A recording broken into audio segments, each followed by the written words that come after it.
विश्व मानसिक स्वास्थ्य दिवस के अवसर पर हरदेव जोशी राजकीय कन्या महाविद्यालय बांसवाड़ा से मैं डॉक्टर सर्वजीत दुबे आप सभी को इस अवसर पर यह संदेश देना चाह रहा हूं कि आज जगत की सारी समस्याएं मन की हैं। एक समय था जब तन अस्वस्थ होता था और उसके सारे चिकित्सक तन पर ही केंद्रित होते थे, लेकिन आज का यह दौर है जब पूरी चिकित्सा पद्धति धीमे धीमे तन से मन की ओर शिफ्ट होती जा रही है। अब ऐसे जमाने में विश्व मानसिक स्वास्थ्य दिवस हमें यह विचार करने का अवसर देता है कि आज की समस्याओं के समाधान में शिक्षा संस्थान किस प्रकार की भूमिका निभा सकते हैं। भारतीय संस्कृति ने व्यक्ति के लिए तन शब्द का इस्तेमाल नहीं किया, मन से मानव बना है।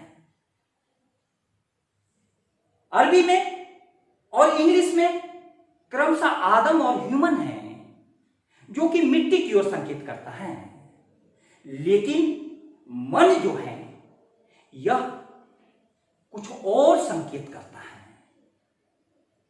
यदि हम देखें दुराचार, व्यभिचार और भ्रष्टाचार की जितनी समस्याएं हैं, वो समस्याएं आंतरिक समस्याएं हैं, मन की समस्याएं हैं। तन और आत्मा तो अस्तित्व का उपहार है, इसलिए वह अपने आप में पवित्र और सुंदर है, लेकिन मन समाज का दिया हुआ है।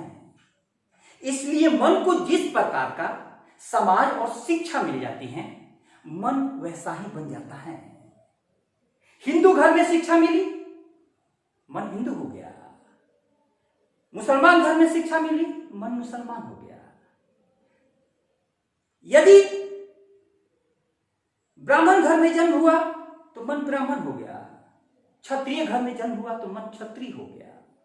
वो परंपरा में जो शिक्षा दी जा रही है, यह मन का निर्माण हो रहा है। लेकिन यह समझना चाहिए कि यह हमारा असली स्वरूप नहीं है।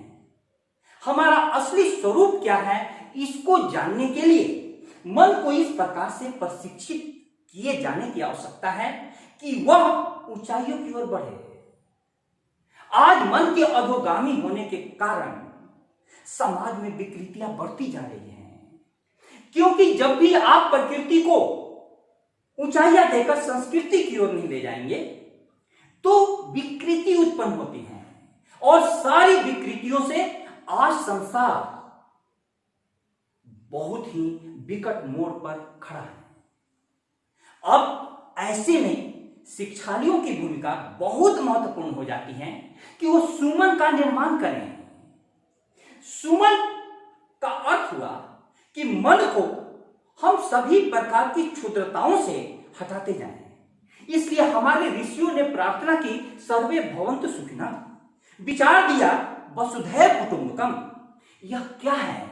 यह मन को विस्तार देने का है।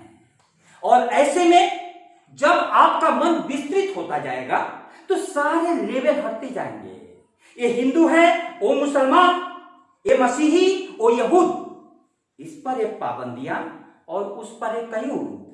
सैकड़ों पंडित ने क्या अहमक बनाया है हमें, छोटे छोटे तंग खानों में बिठाया है हमें। तो हिंदू, मुसलमान, सिख, ईसाई ये लेवल है। ब्राह्मण, क्षत्रिय, वैश्य, शूद्र लेवल है। मराठी, बिहारी, बंगाली, गुजराती लेवल है।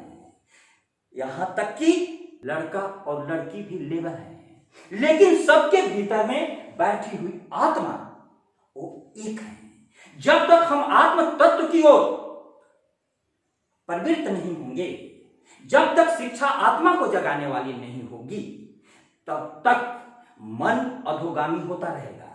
आज की मुख्य समस्या क्या है कि शिक्षालय भी ज्यादा से ज्यादा आजीविका की चिंता कर रहे हैं और उसमें भी असफल हो रहे हैं।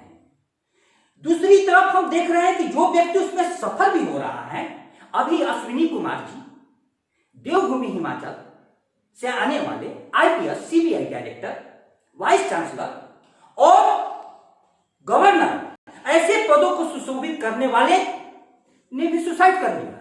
और दूसरी तरफ छोटी छोटी बातों पर सुसाइड करने के उदाहरण हमें प्रत्येक दिन मिलते हैं। तो यह आत्महत्या, और बड़े बड़े फिल्म इंडस्ट्री सफल लोगों को देखिए तो अवसाद में गिरते जा रहे हैं। यह अवसाद से आत्महत्या तक की गिरफ्त में जो सारा परिवेश आ चुका है, समाज आ चुका है, उससे निकलने का रास्ता एक ही है, मन। हे मन के अंगार, यदि तुम लौ न बनोगे क्षार बनोगे, यदि किरण की रेख न बनोगे तो धूली धुएं की धार बनोगे। हे मन के अंगार, मन को यदि ऊपर उठाया जाए तो जिस प्रकार से अग्नि ऊपर की ओर जाती है, उसी प्रकार से मन ऊर्ध्वगामी होगा। और मन को यदि सही दिशा नहीं दी जाए तो चारों तरफ धुएं से आवृत हो जाएगा, और धुएं से घिर जाने पर यह मन वही करता है जिसके कारण आज पूरा संसार परेशान हो गया है।